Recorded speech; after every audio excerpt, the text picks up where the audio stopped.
Hello everybody, I am back and it does feel amazing to be back, and I'm going to be talking about a little bit of an outdated type, news thing that happened here about a week ago, I want to say at least, but I wanted to explain, why I am talking about it and then why there really hasn't been a lot of videos the past week and a half. So before we start, please make sure to subscribe to the channel if you're new, if you're interested in the CFL, whatever the case may be.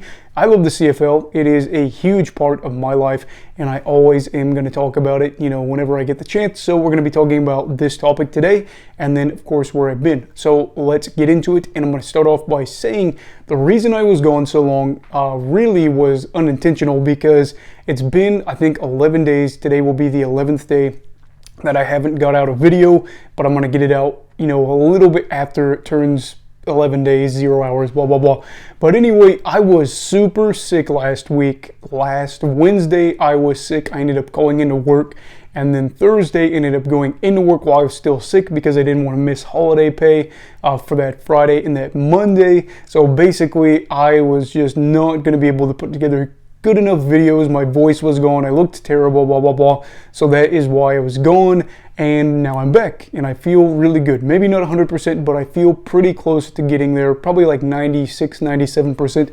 And yeah, that is that. And I'm going to be back putting out more videos than, once every 11 days. And so today we're going to be talking about the Montreal Alouettes and their hire, head coach Jason Maas. This is something that, like I said, happened a little bit ago, probably, like I said, about a week-ish ago. It seems like everything's just a whirlwind since I got sick, but this is something that's worth talking about because Maas has former head coach experience, and the Alouettes were looking for a head coach, considering that they let go of Kahari Jones earlier in the 2022 season. Danny Machocha took over, but he did say, hey, while we did have success under me, under my reign, I'm not going to be the head coach in 2023, which I personally didn't believe, but here we are. And with the Maas hiring, what exactly are some takeaways from it? The first takeaway is Maas is a guy that already has CFL head coach experience, which is good at any point to have head coaching experience, but to have coaching experience at that level in the league you're in, always great. He coached the Edmonton Eskimos at the time, of course, now known as the Edmonton Elks, but at the time they were Edmonton Eskimos from 2016 through 2019. Put together a 39-33 record there. His first year in 2016, they went 10-8, and they ended up winning a playoff game, finished fourth in the West. 2017, they went 12-6, his best year by record. That year they went 12-6, finished third in the West. Again, they won a playoff game. 2018, they went 9-9. They finished fifth in the West. No playoff wins there because they didn't make it. And then, of course, in 2019, they went 8-10. They did win a playoff game against the Montreal Alouettes. That was a really good playoff game if you watched that game.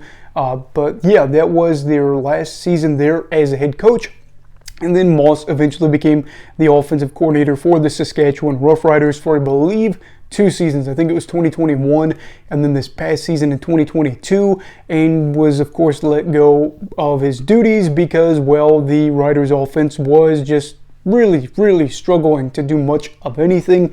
And for this, I'll have to say, if you're looking for a guy and you feel like, hey, we are looking at someone that has that experience and has proven to be a winner. Yeah, I mean, you can look at this and say Maas is that guy. He had multiple winning seasons, 2 to be exact.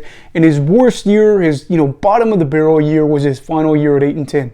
That was a tough year. They still made the playoffs. They still won a playoff game. So that was good there. You also look at his playoff record and you say 3-3, that's not bad, especially for the Alouettes, who have not exactly been lighting it up on the postseason play for quite a while now. In fact, they got their first playoff win this past season, and that was their first time since 2014 that they had picked up a postseason W. So in that respect, you're looking at Maas saying that is a smart move there. Also, Danny Machocha got ties to him. Of course, going back to their Edmonton days, Machocha and Maas have some, relationship with each other. That probably played a factor. You can't really call it nepotism. I don't know what the term is. It's on the tip of my tongue. But basically where you have a relationship from years past with people, and that could have played a factor in this hire.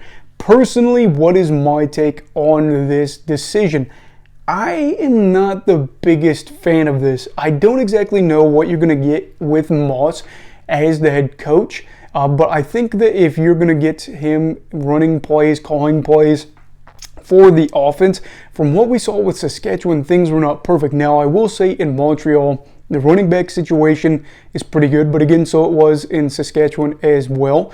The receiving situation, you're probably better off, I would say, with Montreal, considering a lot of Saskatchewan's guys have been injured and haven't played up to previous years. So you do have guys like Gino Lewis, Philpott, of course, which is going to be an interesting guy there.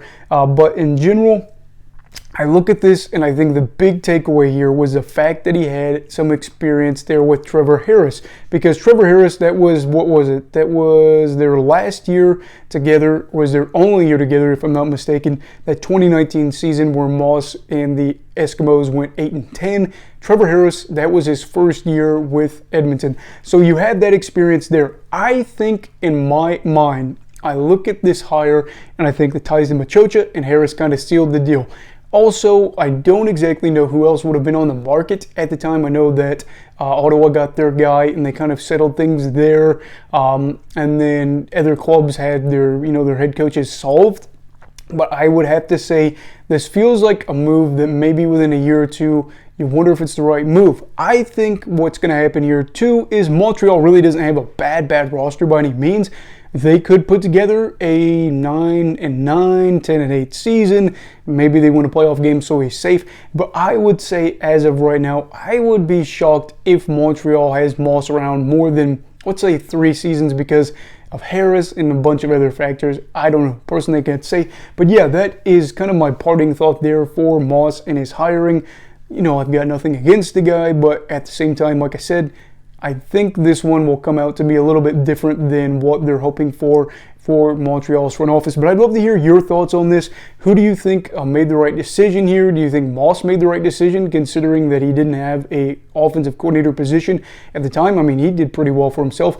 Do you think that the Owls should have gone a different route, even if it was just for 1 year? Let me know down below and why in the comments.